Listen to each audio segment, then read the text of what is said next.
myself. Oh no, give me that sound. Oh, I gotta go like Cobain. 8 years to the grave, gone insane. My blood got propane. How you gon' go and throw my name with shame? Already cross-faded, making it to the disco. I hate it, and you know how this goes. You framed it, picture painted in my room. This that real life shit, none of Zoom, got the scene in it. Make sure you're subscribed to JerCrispy.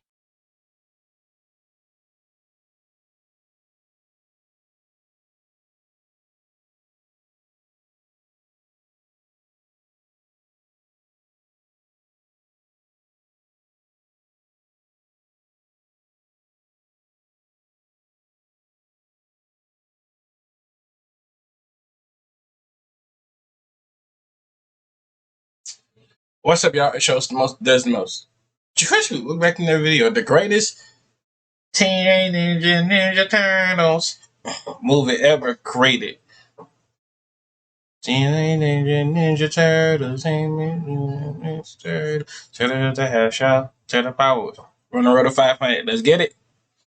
Yup, peep gang. The movie opens somewhere in South America with this fat Fidel Castro stealing this woman's trinkets. They drift off into the jungle until they reach a roadblock. So gang has his lackeys hop out to go cut down the tree. When one of his men gets yanked into the atmosphere and this other nigga got violated off screen, he just got dragged away. They must got Arkham Batman just walking around South America and shit. He got these boys experiencing genuine terror. Over here talking about how it's the legendary ghost of the jungle. No, it's a big ass green turtle with 2 katanas and a whole lot of unresolved issues. And he just off screen kills him. The next scene is him taking the whole cart back to the village and giving the pendant, and he's not like hog-tied or anything. That nigga's dead. He is dead. He's aura farming so much around these parts, they're calling him the Jungle Ghost. These South Americans are so creative.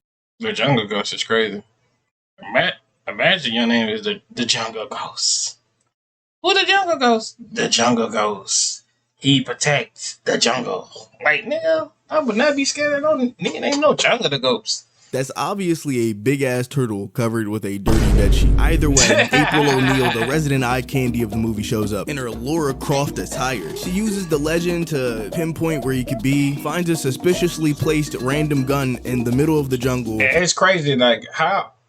See why people be in up there? They be in up there because they always want to be curious and just want to know what's going on. Stop being nosy. Live a regular life. Ain't no way. Listen to me. Come here. This nigga Leonardo leads her into a trap just to catch her at the bottom and make this corny ass joke. It's a long way from the city to just drop in. So the reason Leonardo is even in South America in the first place is that Master Splinter has sent him there to learn how to be a better leader somehow, but it's been over a year since he was supposed to come back. So nigga just might be having fun being Argentinian Batman. And April shows up in the jungle to convince Leonardo to come back to New York. Tells him how his brothers are lost without him. Donatello and Michelangelo have both gotten jobs. Donnie is working as a call girl. That's crazy. Ain't no way. And then y'all don't even need to pay nothing. Y'all live in the sewage. No, I'm not playing hard to get. I'm telling you, sir, it's not that kind of phone line. I'm stroking my dick. I got lotion on my dick. Stroking my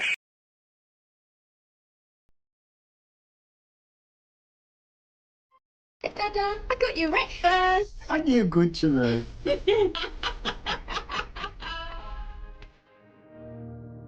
Every day like this.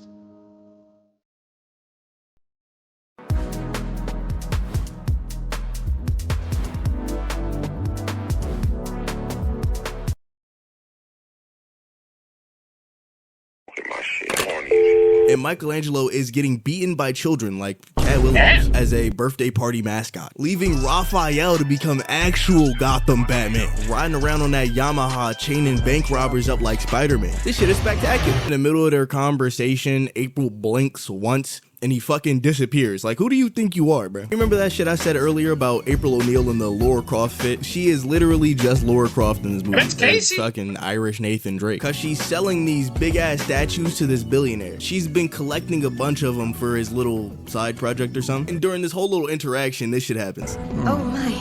Whoa. This is my. Whoa. Ain't no way. Yeah, man. I ain't lying to you, saying and that's Casey. You a bitch made ass nigga, saying, cause ain't no way this nigga would have been kissed. And I just saw that shit. I would have dropped that shit, man. Hey, throw the ones up for one quick. I would, come here. Come on, man. Associate Casey. Nice to meet you, Kenny. Friend. So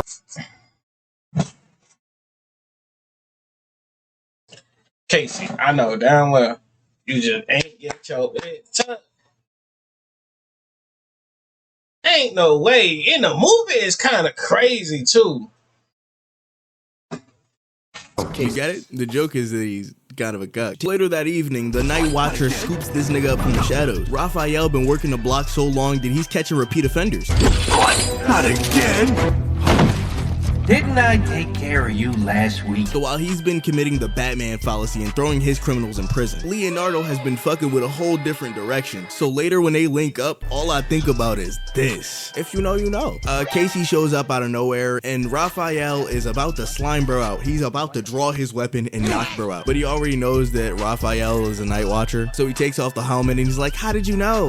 Really, my nigga? You're in a turtle-shaped costume with a shell on your back, fighting crime in the dead of night. Actually, you don't even need to go that far. He has 3 fingers. Around this time, Leo is making his way back to New York. And I know the term aura farming is overused. Even I'm guilty of it. But what else could you possibly call this shit? This nigga is standing on one of the wheels of a plane, swan dives towards the water, then pulls his glider at the last second. And hold on.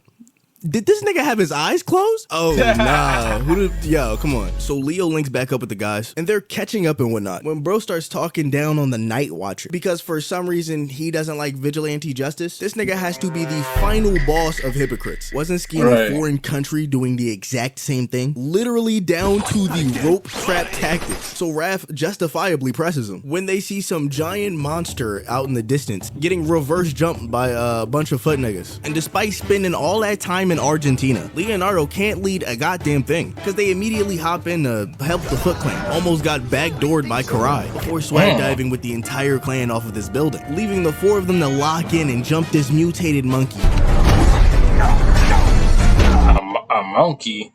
Boy, that couldn't be no monkey, but that's a freaking, I don't even know. That's a freaking a mysterious, nasty, dirty creature. Oh, my shoulder!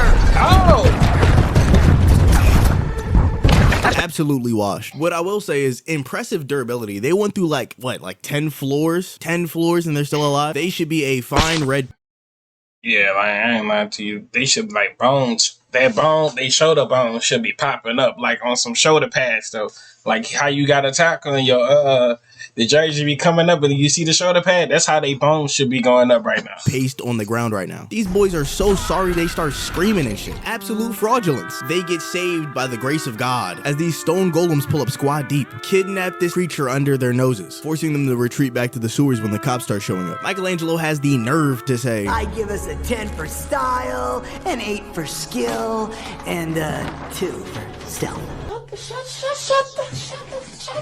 So these statues that pulled up and kidnapped the monkey, well, those are the same statues that April sold Metro Man earlier in the movie, and the Foot Clan were trying to collect the monster for him the entire time. So they're all on one big monster hunting team, and they give us a short montage of them running in on these creatures, putting them in an absolute pack, and then doing it all over again in a different part of the city. Got them locked up in this little circle like the SCP Foundation. So Raph has a conversation with Casey about the stone golems that attacked them, and coincidentally sees a goddamn pterodactyl overhead. They chase it down only to witness the Foot Clan expertly hog-tie that shit to the floor. Japan sent their top cowboys for this one, but they get spotted from a distance by the rock golems. Alright now, come on now. And you ain't even look up with that little nasty pose. Hold up. Let's go back to that nasty pose you just hit one more time. Tie that shit to the floor. Japan sent their top cowboys for this one, but they get spotted. This nasty pose, bro. Ain't nobody hitting this pose in real life. You looked it too hard up there for a minute, my nigga. Damn, you must sense me. From a distance by the rock golems. There ain't no way. Witnesses.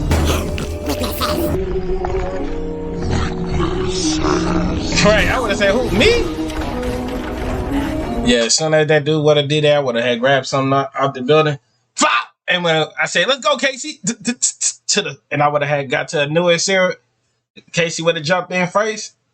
I would have, and then did this and put the thing. That's how we would escape. I would have been looking at this. What?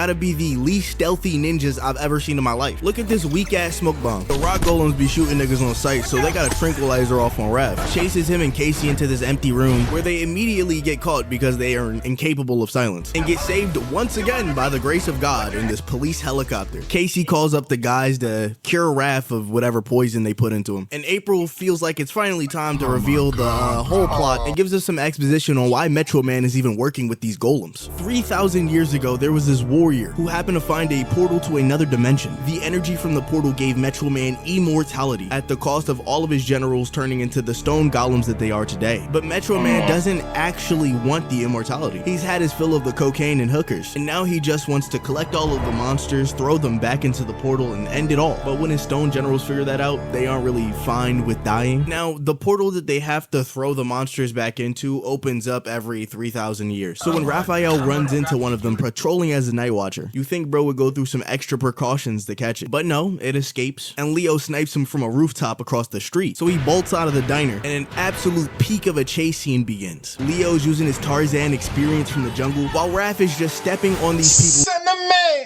Send a man over in a deep. Yeah, he should have played that. Definitely put a dent in this taxi driver's roof. They go through a light, up a fire escape, and onto a roof. So Leo starts spouting this hypocritical nonsense. To know that I appreciate your intentions, but you can't change the world like this.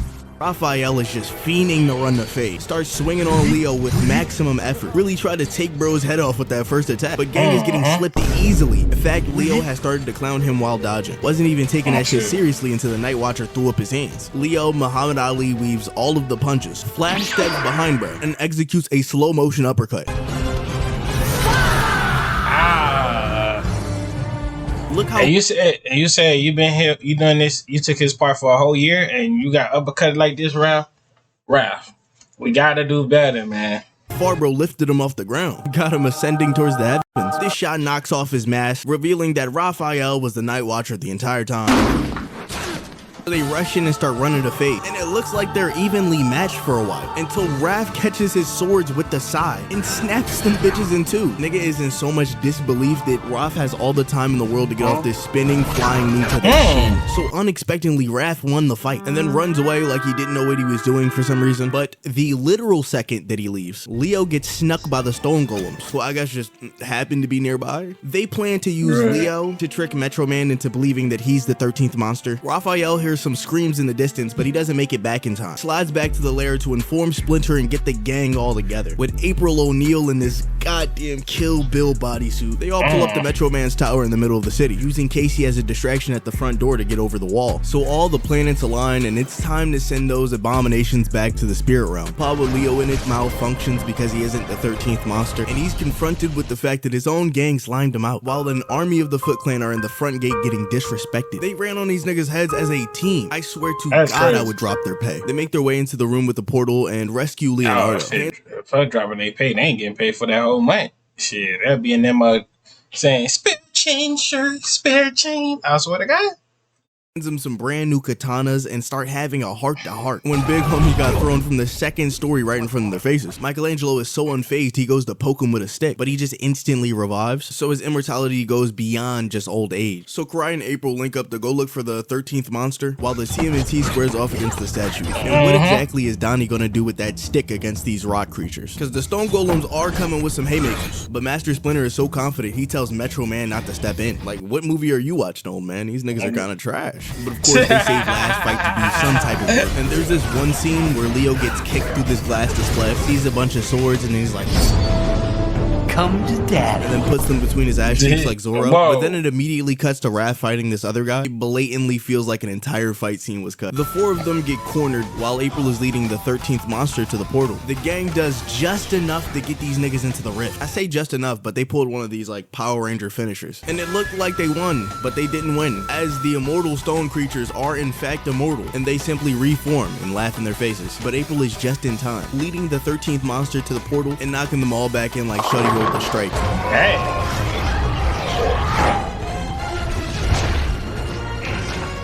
So Metro Man is no longer immortal. I thought he was gonna live out the rest of his life and die or something. I didn't think he was gonna evaporate. If you want more content, you should probably watch this. Yeah. Anyways, y'all, I hope y'all enjoyed the video. Make sure to like, comment, subscribe. Follow our social media pop on the screen. See, I want to see a layout to the bottom of my heart. We're on the road to 500.